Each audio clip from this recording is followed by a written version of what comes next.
Et lorsque vous changez votre regard, vous changez votre regard. Et vous arrêtez de vouloir que l'autre vive comme vous le souhaitez. Parce que ceux qui sont satisfaits de leur propre vie n'ont pas besoin d'inviter la vie de l'autre. Ceux qui sont satisfaits de leur propre vie seront une tolérance les uns avec les autres qui a choisi de vivre différemment.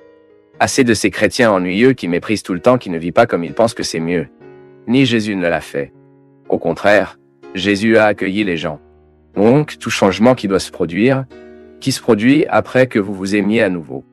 Vous aimez comme Dieu avant. Cela peut sembler étrange, mais si vous regardez les RH de Jésus, c'était le pire de l'histoire humaine. Il n'a choisi que des personnes qui ne pouvaient pas payer.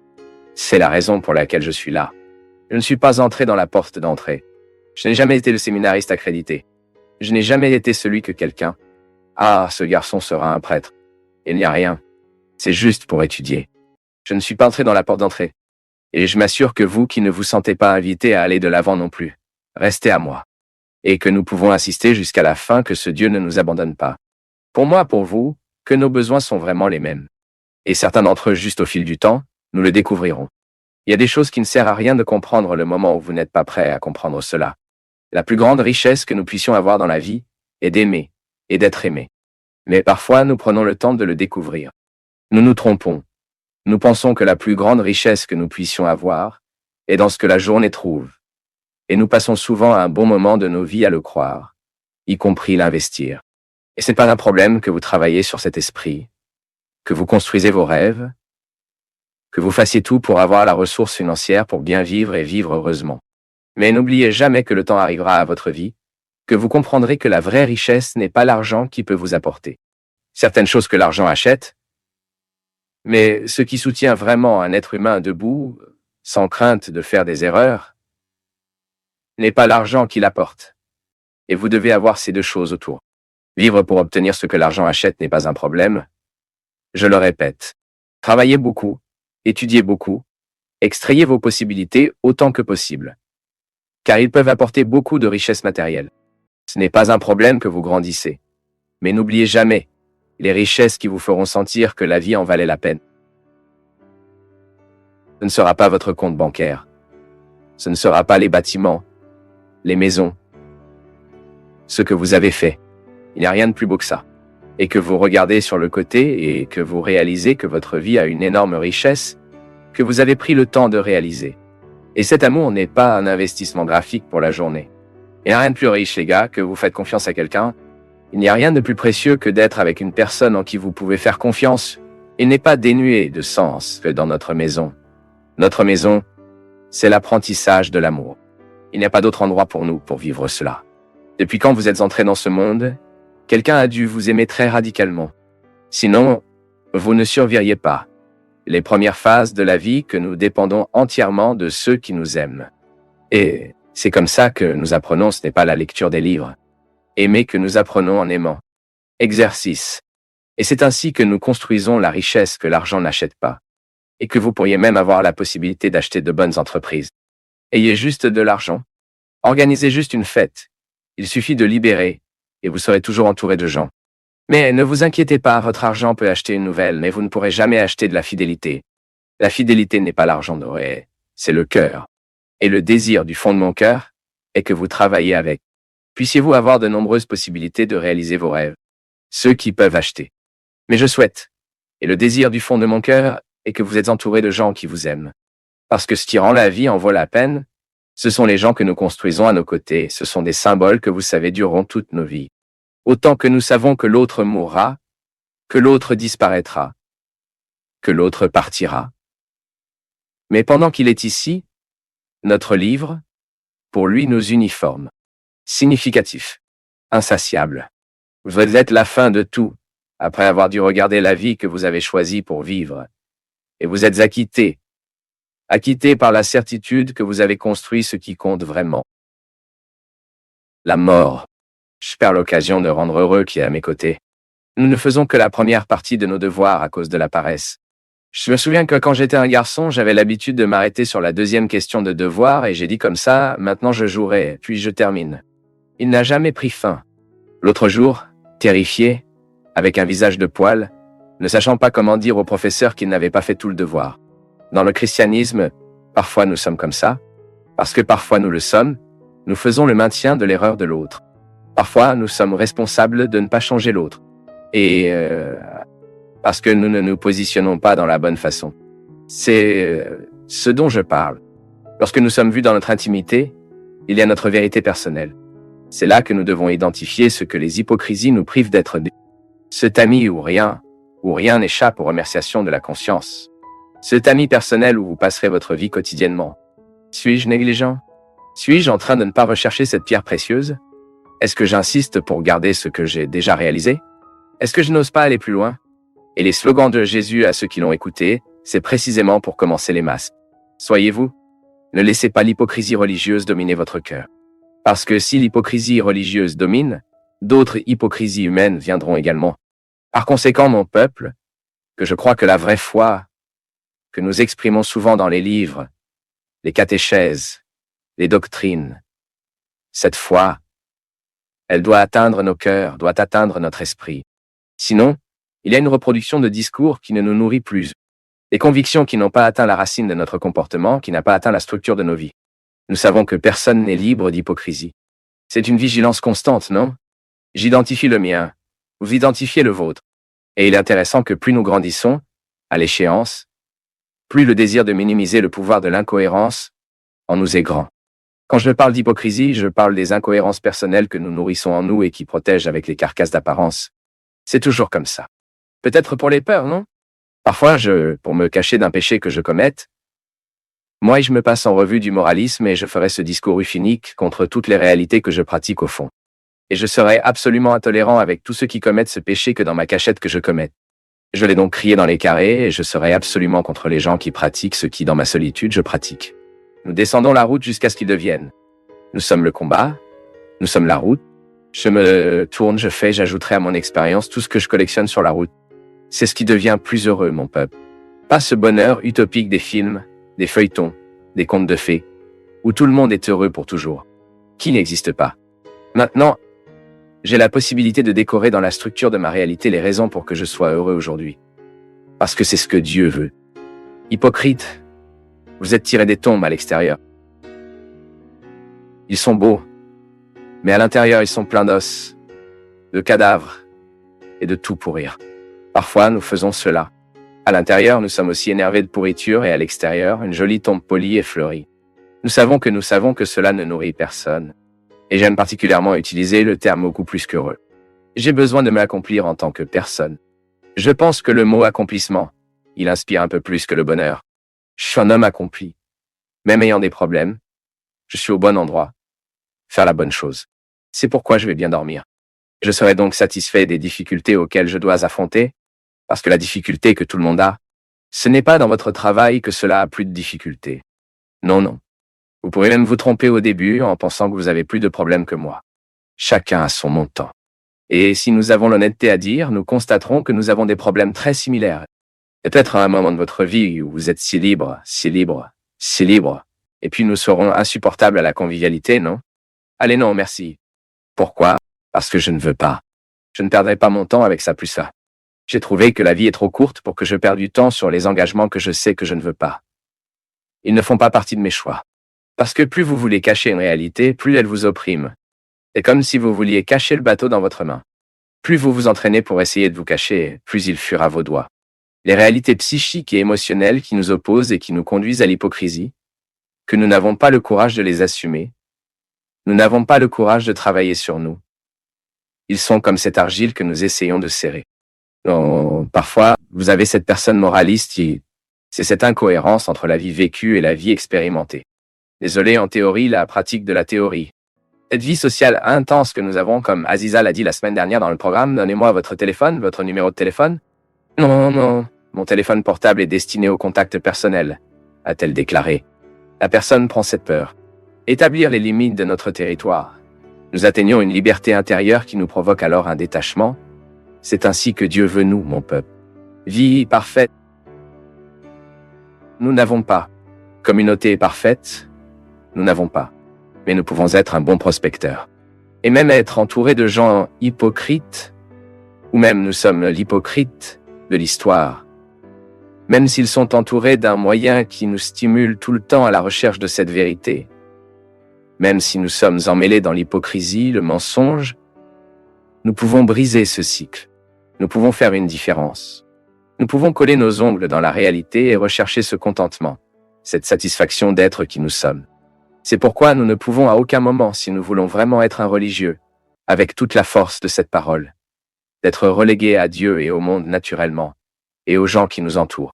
Si nous voulons être en fait un religieux sans la force des hypocrisies agissant sur nous, ou ainsi minimisant la puissance de ces hypocrisies en nous, nous devrons vivre la confrontation de tous les sépulets qui nous habitent.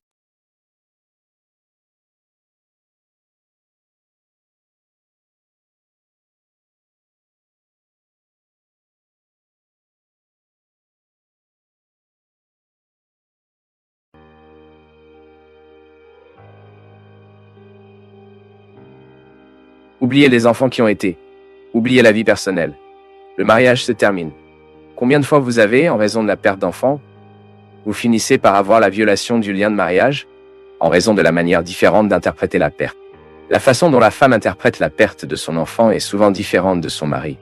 Quoi qu'il en soit, il y a de nombreux conflits qui, sinon bien accompagnés, génèrent jusqu'à la fin du mariage. Mais d'un autre côté, lorsque le père et la mère peuvent organiser ce deuil, ils peuvent calmer les choses dans leur cœur et organiser ce sentiment et le transformer en printemps délices. À quel point les gens deviennent sages? En tant que perte d'un enfant, mort tragique, une perte irréparable peut faire devenir le cœur un lieu de sagesse. Au fait, je voudrais envoyer un gros câlin. C'est Donna Socorro et son Osvaldo. Mais je les ai rencontrés là-bas à un arrêt de mer morte. Par hasard. Ils y étaient, et Donna Socorro, une femme qui pleure tout le temps, me parlant comme ça, nous parlons toujours notre fils qu'il est mort. Et puis j'ai entendu toute l'histoire. Puis je lui ai demandé, mais comment avez-vous appelé le fils de la dame? Puis elle m'a regardé comme ça, effrayée. Il y a eu longtemps en elle. Et elle tira, et ça a commencé à pleurer beaucoup. Et pendant qu'elle pleurait, elle a répété son nom. Osvaldo Junior. Osvaldo Junior, et disait, et j'ai étreint cette dame. Et j'ai pleuré à ce moment-là aussi. Je comprends, papa. Je parviens à dire son nom. Osvaldo Junior. Que Donna Socorro avait si difficile de dire le nom? A-t-il été une telle douleur de perdre ce garçon d'une manière tragique? Osvaldo Junior aimerait-il que sa mère soit immergée le reste de sa vie sur la souffrance qu'il a laissée? Ensuite, vous avez le fruit de la résurrection. Lorsque cette femme est capable de réagir, lorsque cet homme est capable de réagir, cette famille est capable de réagir. Et en disant le non, en étant capable de s'engager envers lui. Nous allons vivre. Nous surmonterons cette douleur. Nous ne permettrons pas à cette souffrance de venir chez nous. Et pour moi, l'expérience de Donna Socorro et M. Osvaldo à cet endroit sont la résurrection. Ils ont encore eu l'occasion de dire le nom de leur fils. Ils ont eu l'occasion de sourire, de raconter l'histoire et d'en rire. Parce qu'à un moment donné, j'ai dit, oh, même Osvaldo. Viens ici et... Ensuite, Donna Socorro. Mon Dieu. Même Osvaldo. Puis nous avons ri. Et puis nous avons commencé à le dire. Racontez-moi l'histoire de cet Osvaldo Junior, Donna Socorro. Ensuite, elle commençait à dire comment il était, déverrouillant la langue de cette femme, afin qu'elle puisse trouver la satisfaction d'être qui elle est. Souffert? Oui, mais gardien d'un souvenir qui ne le bat pas. Transformer la mémoire de l'enfant non pas comme un instrument de défaite, de l'échec, mais comme un instrumental de la victoire. Je préserve la mémoire de mon fils, et je grandirai en tant que personne. Je veux faire de cette perte un événement de surmonter ou une occasion de grandir. Dans l'histoire de Donna Socorro et de M. Osvaldo, je pourrais identifier que nous avons la possibilité de surmonter et de dire le mot le plus difficile. Et, tout comme nous disons le mot le plus dur, nous faisons le plus durement. Ne laissez jamais la mort nous tuer aussi. Souffrirons, nous souffrions, mon peuple.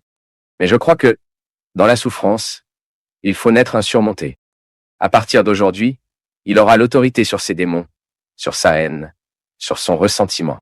Rien à rester blessé. Ah, mais c'est parce que tu ne sais pas ce qu'elle a fait. Tu ferais mieux de ne pas me dire, sinon je serais aussi en colère contre elle. Alors ne comptez pas. Ensuite, jetez ses blessures. Car une personne qui s'aime ne reste pas blessée. Ne garde pas. Parce que heurte est un sentiment gâté. Gardez-vous du lait endommagé à l'intérieur de votre réfrigérateur? Ne garde pas. Pourquoi? La même chose. Si vous ne le gardez pas au réfrigérateur, pourquoi restez-vous en vous? Éteindre. Au sentiment de livraison.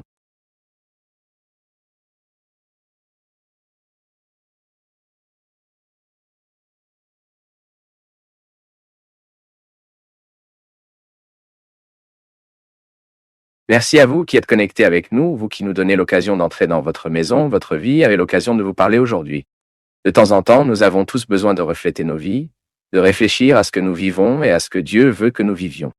La vie que nous vivons n'est pas toujours la vie que Dieu veut vraiment pour nous. Combien de fois reconnaissons-nous cela? Dans de nombreux moments de notre histoire, moi, dans ma vie, vous dans votre vie, que parfois, ce dont nous avons besoin est un mot qui fonctionne comme une clé.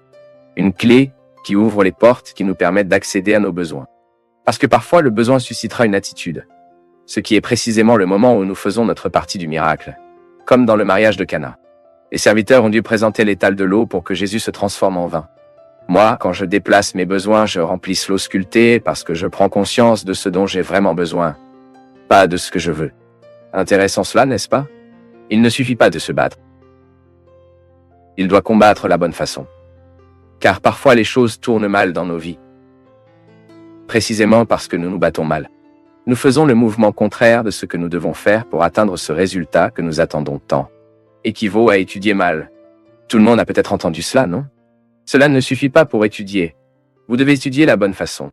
Parfois nous étudions mal, parfois nous obtenons un livre, obtenez un thème que nous devons nous préparer pour l'autre jour ou pour la classe, nous y restons 3, 4 heures d'affilée, et vous ne réalisez pas que vous ne vous abandonnez plus, ce qui pourrait céder à cause de la fatigue du cerveau. La vie est la même chose, mon peuple. Les règles simples de l'étude peuvent également s'appliquer à nous. Si nous ne l'avons pas, de temps en temps, parce que la vie est comme ça. Si vous prenez la graine, si vous y allez en philosophie grecque, la graine a le plein potentiel de l'arbre. Mais ce n'est pas encore l'arbre. Mais il a le pouvoir, il a le potentiel stocké à l'intérieur. Et c'est intéressant, Joseph, parce que le christianisme, lorsqu'il est compris comme un acte qui devient un acte, comme un pouvoir qui vit le processus de devenir, c'est si savoureux parce que vous constaterez que ce que Dieu veut que vous ne... Et cette dynamique, elle est très intelligente, elle est très savoureuse, et vous savez que avec quiconque, même s'il est athée, comprendra ce développement humain et identifiera dans cette dynamique quelque chose de très fructueux. Je pense que c'est bien de penser que nous l'avons déjà fait. Mais nous ne savons toujours pas comment profiter de ce que nous avons. Nous sommes encore nécessaires pour entendre les mêmes choses. Et à un cycle, le mot a un cycle en nous. Vous pouvez voir. Parfois vous entendez la même lecture là-bas, dans la NAMS. Vous avez entendu l'année dernière. Écoutez cette année. Et soudain cette année a été différent. Pourquoi? Ce mot, l'Apachilavra lui-même, il ouvre une rainure en nous. Elle vient d'une manière différente. Cela vient d'une nouvelle manière, car l'être qui écoute en est un autre. Ne pensez pas que vous êtes la même personne hier. Ce n'est pas. Les sentiments sont nouveaux. Vous avez vécu de nouvelles expériences. Nous sommes nouveaux tous les jours, même si nous vieillissons. La dynamique de la vie nous met dans le besoin d'être nouveaux chaque jour. Donc, écouter à nouveau est important, parce que nous avons la possibilité de ruminer. Moi, Dieu merci, je suis de plus en plus convaincu que nous n'avons pas à avoir peur de nos défauts. Je n'ai pas peur de parler des miens, surtout des gens qui m'aiment, qui m'accompagnent. Ils savent qui je suis. J'aime avoir l'occasion d'être vrai. Parce que quand je suis vrai, je me donne l'occasion de grandir.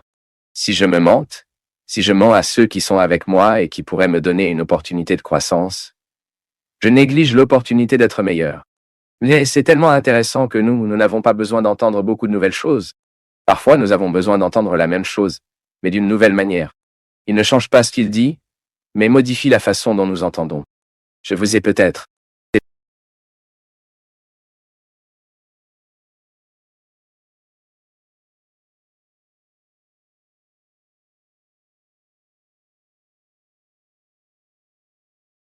Je ne sais pas ce que vous avez aujourd'hui en tant que réalité que vous devez être guéri.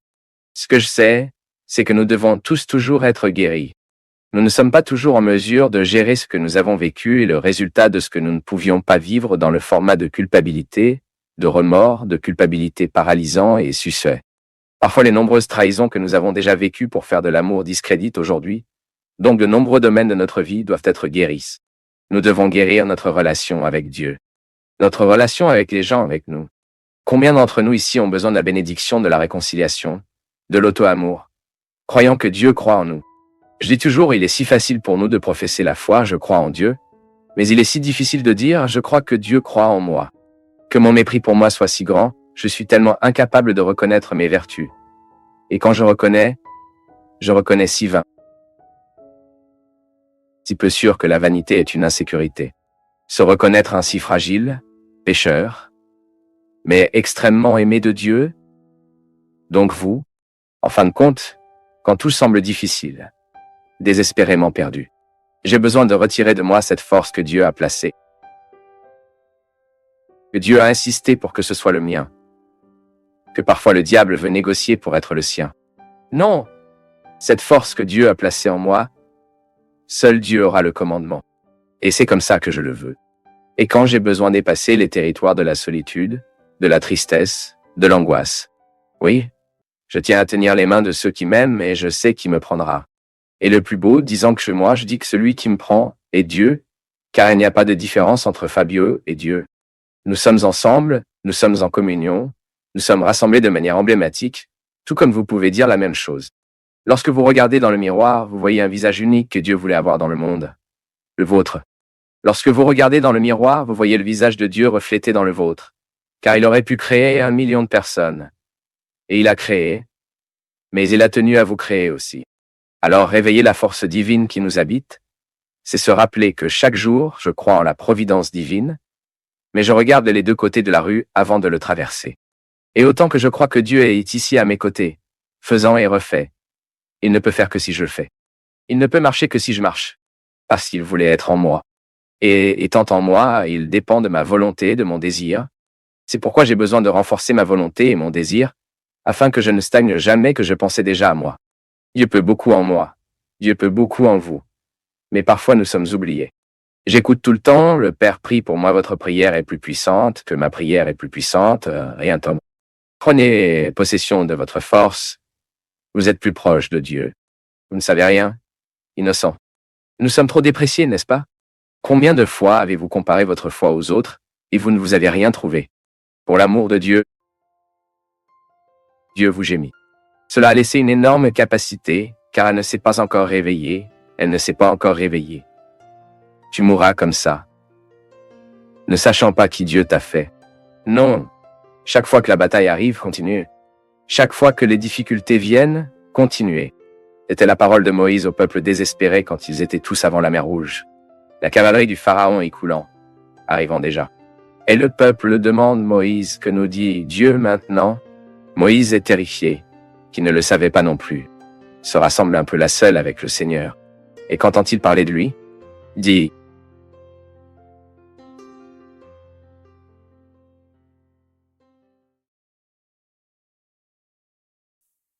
dans un monde rempli de coupures, de vidéos courtes et de distractions, tu as choisi de rester ici et d'écouter jusqu'au bout. Cela en dit déjà long sur ta disposition à regarder plus en profondeur. Indique ta ville en commentaire et, si tu veux, abonne-toi et partage cette vidéo avec quelqu'un qui n'a pas peur de réfléchir. Merci, une grande accolade et à très bientôt.